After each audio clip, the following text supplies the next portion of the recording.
Olá, paz do Senhor, meu querido irmão e minha querida irmã. Quero compartilhar com você 7 passos para sermos arrebatados no dia da volta do Senhor e Salvador Jesus Cristo, pois esse dia está mais próximo do que a gente imagina. Por favor, peço que você ouça essa mensagem até o final, porque com certeza será uma grande bênção para a nossa vida. Ok? Então vamos lá.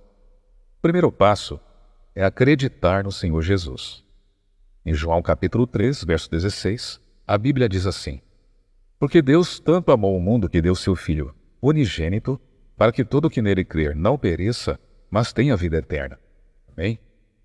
O ato de crer em Deus significa receber com fé a palavra de salvação, através do Filho de Deus, o Senhor Jesus, e significa também obedecer os seus mandamentos. Lembrando que no Novo Testamento, nós, como cristãos, devemos estar focados em amar a Deus acima de todas as coisas e o nosso próximo como a nós mesmos, e que, na verdade, são os 2 maiores mandamentos, conforme o Senhor disse em sua palavra. Então, quando decidimos crer em Deus, é exatamente isso que devemos fazer todos os dias da nossa vida até que Ele volte, e com certeza não seremos envergonhados.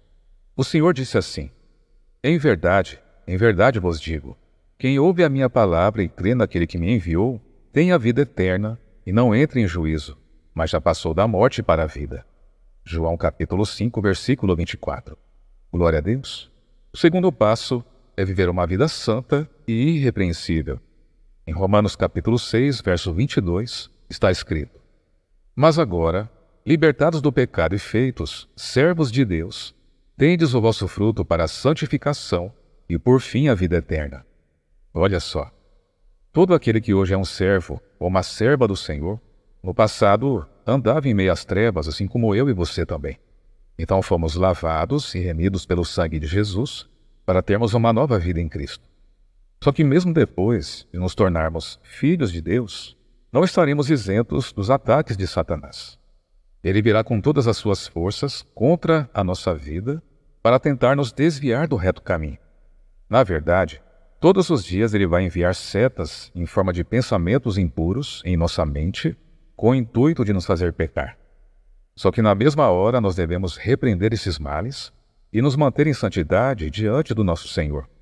Davi foi um homem segundo o coração de Deus, mas num dado momento ele foi vencido pela tentação e caiu em adultério com a Batseba. Então precisamos buscar essa santificação em todo o tempo. 1 Tessalonicenses capítulo 4, verso 7, a Bíblia diz: Pois Deus não nos chamou para a impureza, mas para a santidade. Amém? Terceiro passo, perseverar na fé até o fim. Mateus capítulo 24, verso 13, a Bíblia diz: Mas aquele que perseverar até o fim será salvo. Glória a Deus! É maravilhoso quando recebemos Jesus em nossa vida como nosso Senhor e Salvador. Então começamos a falar de Cristo para as pessoas, nos reunimos com outros irmãos para realizar obras de caridade, começamos a orar pelas pessoas ao nosso redor e outras coisas mais.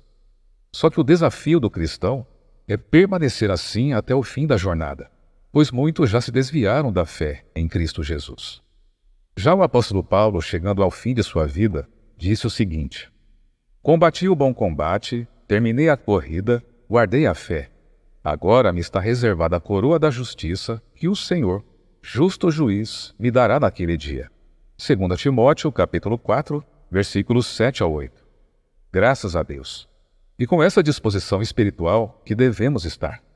Por mais que alguém já tenha 30, 40, 50 anos de vida com Deus, ela deve permanecer do mesmo jeito como quando começou na sua caminhada com o Senhor, sem esfriar na fé. E no dia da volta de Cristo, certamente, ele será arrebatado. Em Hebreus capítulo 10, verso 37, está escrito: Pois em breve, muito em breve, aquele que vem virá e não demorará. Quarto passo, andar em comunhão com o corpo de Cristo.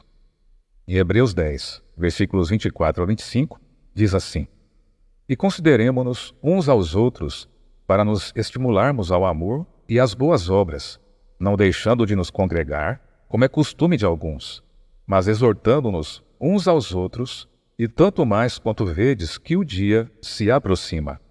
Amado irmão e irmã, a partir do momento que um cristão se arrepende dos seus pecados, se batiza nas águas e passa a ser uma nova criatura, ele recebe o dom do Espírito Santo, como podemos ver em Atos 2, verso 38. Ou seja, ele passa a ter a presença de Deus em sua vida. Mas mesmo ele sendo uma nova criatura, é necessário que o crente em Jesus faça parte de uma congregação de irmãos em Cristo, para que lá ele possa se fortalecer, adorar o Senhor, participar da Santa Ceia, realizar obras sociais por meio dessa comunhão de uns com os outros. E, na verdade, esse é o sentido do Evangelho de Jesus.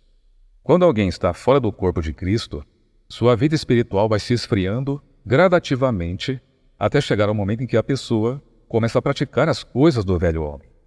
E isso é um grande perigo, pois o Senhor Jesus pode voltar a qualquer momento. Amém? Então devemos permanecer em comunhão com os nossos irmãos.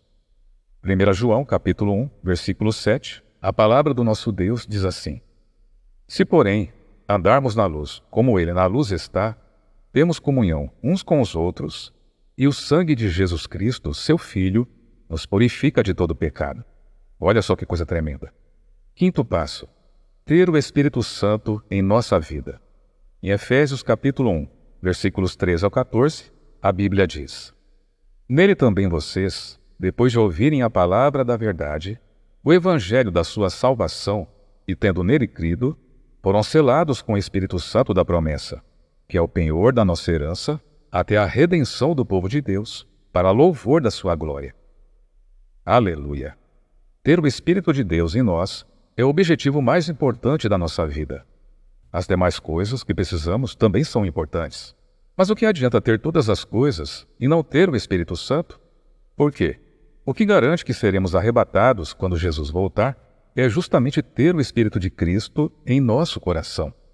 O que mantém Ele conosco é o fato de andarmos no reto caminho, e o que o afasta é a inclinação para as coisas desse mundo.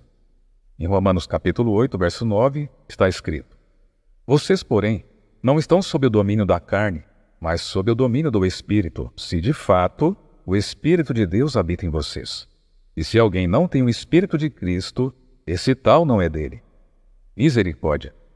Então, temos que fazer de tudo para não quebrarmos o nosso relacionamento com o Espírito Santo.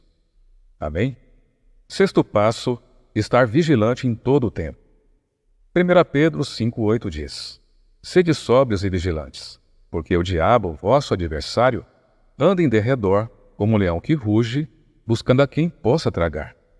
O inimigo de nossa alma, o diabo, não sabe nem um dia, nem a hora que Jesus vai voltar para arrebatar a sua igreja. Mas com toda certeza ele já percebeu que esse grandioso evento está muito próximo de acontecer. Na verdade, ele está em desespero e quer, a todo custo, desviar o máximo de pessoas que ele puder do reto caminho. Por isso a palavra de Deus está dizendo para estarmos sóbrios e vigilantes. Ou seja, devemos nos esforçar para andar no Espírito em todo o tempo, a fim de não nos inclinarmos para as obras da carne, e sempre de olhos abertos no sentido espiritual, para observar todos os sinais que estão acontecendo nesse mundo e ao nosso redor. Em Lucas capítulo 21, verso 36, a palavra do nosso Deus diz assim: Vigiai, pois, a todo o tempo, orando, para que possais escapar de todas estas coisas que têm de suceder e estar em pé diante do Filho do Homem. Ou seja, o escape de tudo o que está para acontecer é através do arrebatamento. E o sétimo e último passo é andar em amor. 1 João capítulo 4, versos 7 ao 8 diz: Amados, amemo-nos uns aos outros, pois o amor é de Deus.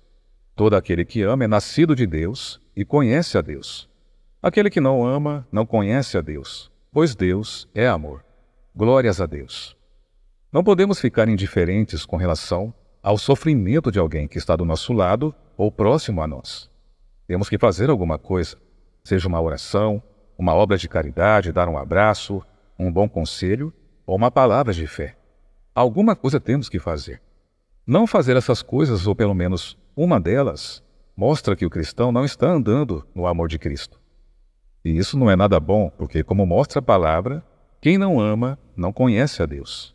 E, além disso, precisamos nos despir de toda raiva, ódio, mágoa ou rancor, pois amar uns aos outros também significa e estar na disposição de perdoar quando se faz necessário, ainda que seja 70 vezes 7. Claro que, em muitas das vezes, isso é difícil de se fazer, mas é necessário fazê-lo. Até porque a ira é uma das obras da carne descrita lá no livro de Gálatas, capítulo 5, versículo 20, e que impede a entrada no reino dos céus. Então, todos os dias devemos orar e pedir a Deus: Senhor, enche o meu coração do amor de Cristo. E dessa maneira não haverá impedimentos para que sejamos arrebatados quando Ele voltar. E a verdade é que Ele está às portas. Amém? Glória a Deus. Então era essa a mensagem que eu queria passar para você. Espero que você seja grandemente abençoado por meio dessas palavras. Se você gostou, já deixa aí o seu like e compartilhe também com todos os seus contatos. Sou Marcelo Oliveira, você está aqui no Guarda Instrução e Vive, e até a próxima. E que Deus te abençoe e te guarde no nome poderoso do Senhor Jesus. Fique na paz do Senhor. Tchau, tchau.